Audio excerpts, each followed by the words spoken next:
Welcome. In this video I will tell you whether Dell Chromebook 3400 is good for gaming.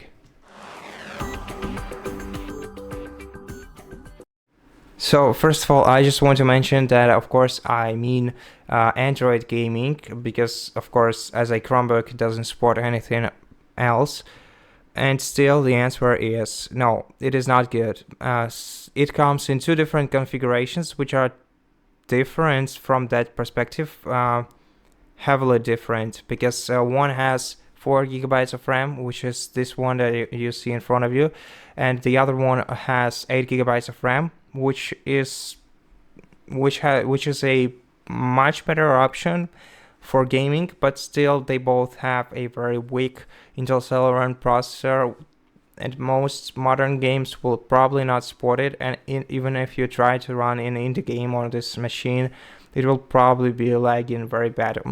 Not mentioning that it only has two storage configurations, which are 32 and 64 gigabytes, which are once again not enough for gaming. And so yeah, overall this device is not designed for gaming and it's not good for it.